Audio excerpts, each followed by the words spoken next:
بسم اللہ الرحمن الرحیم۔ ناظرین السلام علیکم، خوش آمدید کہتے ہیں آپ کو اپنے یوٹیوب چینل دی ویزیبل فیکٹس میں۔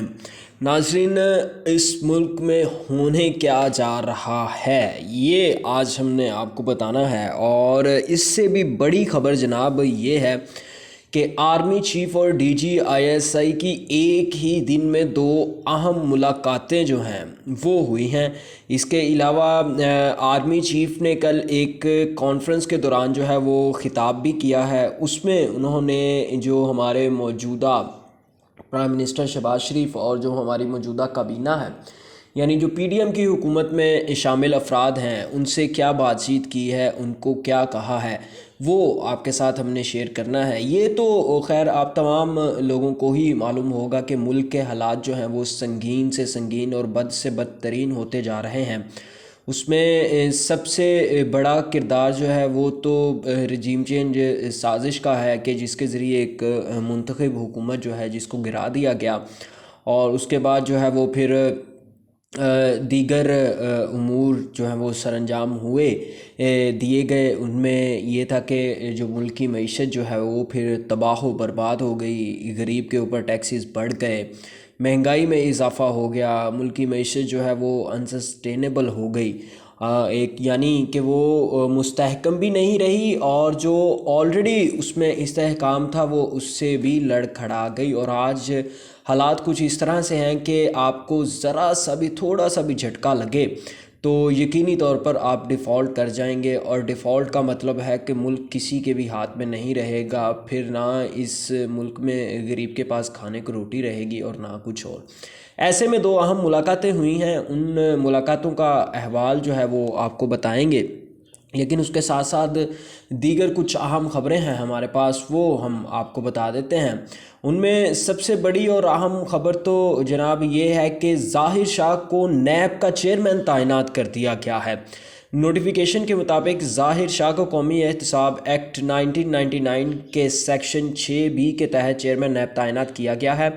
نوٹیفیکیشن کے مطابق ظاہر شاہ کا تقرر نئے چیئرمین نیب کی تعیناتی تک کیا گیا ہے۔ نوٹیفیکیشن میں کہا گیا ہے کہ ظاہر شاہ کی تعیناتی 22 فروری سے کی گئی ہے، اور وہ اس عہدے پر نئے چیئرمین کے انتخاب تک کام کرتے رہیں گے۔ ظاہر شاہ اس وقت چیئرمین نیب ہیں۔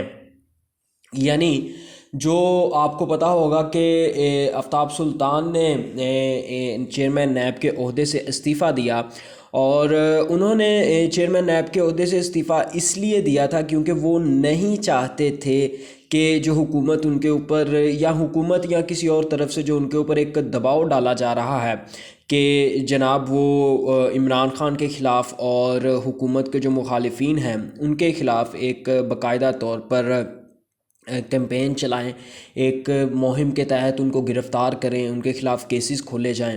تو آفتاب سلطان نے اس سے انکار کیا تھا، اور انہوں نے کہا تھا کہ وہ ایسا نہیں کر سکتے، اور ان کا عہدہ جو ہے وہ ان کو اس چیز کی اصولی اور اخلاقی اجازت نہیں دیتا کہ وہ اپنے عہدے کا غلط استعمال کریں۔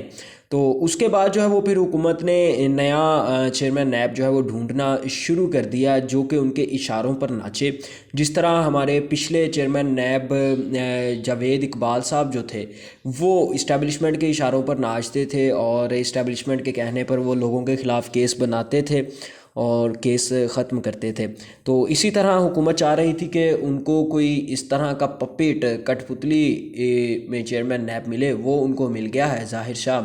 اور اس کا ثبوت آپ کو یہ مل جائے گا کہ جیسے ہی ظاہر شاہ کو چیئرمین نیب تعینات کیا گیا ہے، اسی دوران جو ہے وہ عمران خان اور ان کی بیگم یعنی بشریٰ بی بی کو جو ہے وہ چیئرمین کو نیب کی طرف سے 9 مارچ کو طلبی کا نوٹیفیکیشن بھی بھیجا گیا ہے۔ پھر وہ نوٹیفیکیشن جو ہے وہ نوٹس زمان پارک میں موصول کروایا گیا ہے، اور کہا گیا ہے کہ اس میں جو سوالات لکھے گئے ہیں آپ ان کے جواب تیار کر کے آئیے گا۔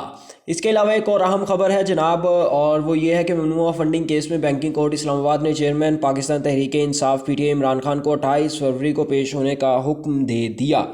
بینکنگ کورٹ اسلام آباد میں عمران خان اور دیگر کے خلاف فورن ایکسچینج ایکٹ کے تحت ممنوعہ فنڈنگ کیس کی سماعت ہوئی۔ عمران خان کے وکیل نعیم پنجوتھا بینکنگ کورٹ کی جج رکشندہ شاہین کی عدالت میں پیش ہوئے۔ وکیل नईम पंजूथा ने कहा कि इस्लामाबाद हाई कोर्ट ने फैसला दिया था कि इमरान खान 28 फरवरी को बैंकिंग कोर्ट में पेश हों। इमरान खान की जानिब से इस्लामाबाद हाई कोर्ट के फैसले की कॉपी भी बैंकिंग कोर्ट में जमा करा दी गई। अदालत ने इस्लामाबाद हाई कोर्ट के फैसले की रोशनी में इमरान खान को 28 फरवरी को पेश होने का हुक्म दे दिया। केस की समाअत 28 फरवरी तक मुलतवी कर दी गई। ये केस है ममनुआ फंडिंग केस, जो इमरान खान के ऊपर इलेक्शन कमीशन की तरफ से लगाया गया है, बनाया गया है कि जी उनकी पार्टी ने जो है वो ममनुआ फ़ंडिंग ली है, बाहर से लोगों ने जो है वो उनको ममनुआ फ़ंडिंग की है। ये इसकी आपको मालूम होगा कि जब इस केस का एक फ़ैसला जारी किया गया था तो उसमें कितनी लंबी लिस्ट भेजी गई थी जिसमें बताया गया था कि ये लोग जो हैं वो पीटीआई के मुखालिफ, यानी कि पीटीआई वो लोग हैं जिन्होंने पीटीआई को फंडिंग की है, और उनमें कुछ नाम जो हैं वो भारत से शामिल कर दिए गए और कुछ नाम पता नहीं कहाँ से, इसराइल से शामिल कर दिए गए और कहा गया जी ये पीटीआई को यहाँ से फंडिंग हुई है। उस केस में इमरान खान की जो है वो 28 फरवरी तक इस्लामाबाद हाई कोर्ट ने ज़मानत मंजूर की हुई है।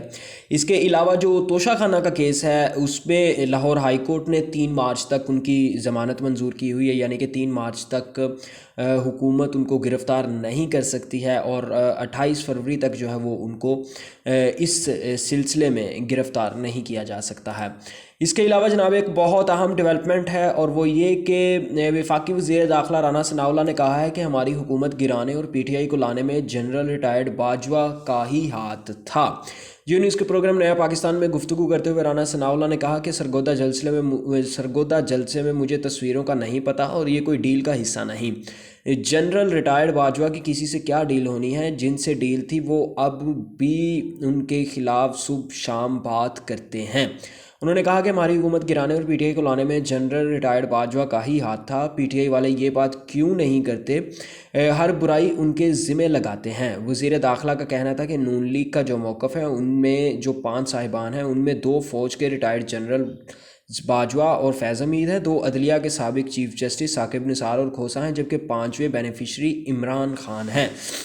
यानी राना सनाउल्लाह साहब जो हैं वो अब ख़ुद को तौहीन अदालत से बचाने के लिए और ख़ुद को इस चीज़ से बचाने के लिए कि कहीं उनके ऊपर तौहीन अदालत ना लग जाए, उन्होंने ख़ुद को आराम से इस चीज़ से अलग कर लिया है कि जो सरगोदा जलसे में मरियम बीबी ने 5 तस्वीर दिखाई हैं, मुझे उनका नहीं पता, ना मैं उनको जानता हूँ, वो मरियम बीबी जाने और उनका काम जाने। हालांकि जब ये लंदन से आए हैं राना साहब तो वहाँ पर ये नवाज़ शरीफ को ज़ुबान दे के आए हैं कि ये मरीम नवाज़ के पीछे खड़े रहेंगे और उनकी भरपूर हिमायत करेंगे, फ़लाँ ब्ला ब्ला ब्ला ब्ला। अब आ जाते हैं अपनी आज की सबसे बड़ी और अहम ख़बर की तरफ कि 2 अहम मुलाकातें जनाब आर्मी चीफ़ और डीजीआई की। उनमें सबसे बड़ी और मुलाकात, पहली मुलाकात जो है वो आर्मी चीफ़ की शहबाज शरीफ से मुलाकात हुई है।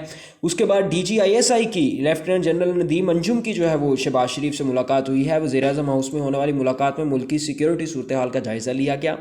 डीजीआईएसआई ने काबुल जाने वाले आला सतह के वफ्द से मुतल्लिक वज़ीर-ए-आज़म को ब्रीफिंग दी। मुलाकात में एपेक्स कमेटी इजलास के एजेंडे पर भी मुशावरत की गई। एपेक्स कमेटी इजलास में आर्मी चीफ़ जो है वो खुलकर बोले और उन्होंने इस हुकूमत से कहा कि आप एक तरफ तो गरीब के ऊपर टैक्स लगा रहे हैं, एक तरफ टैक्स बढ़ाए जा रहे हैं, महंगाई बढ़ा रहे हैं और अपने आप के खर्चे जो हैं वो शाही हैं, अपने खर्चों को आप नहीं देख रहे। और वो इस चीज़ पर भी गुस्से हुए कि हम बाहर से पैसा लाते हैं। मैं आपको मालूम होगा कि आर्मी चीफ़ जो है वो सऊदीया गए और दुबई गए और वहाँ से पैसा लाए और आप लोग यहाँ पर अपनी शाह खर्चियों में उड़ा देते हैं। जी तो जनाब ये थी आज की वीडियो। उम्मीद है आपको आज की वीडियो पसंद आई होगी। अगर आपको आज की वीडियो और चैनल पसंद आए तो काइंडली चैनल को सब्सक्राइब, लाइक और शेयर ज़रूर कीजिएगा।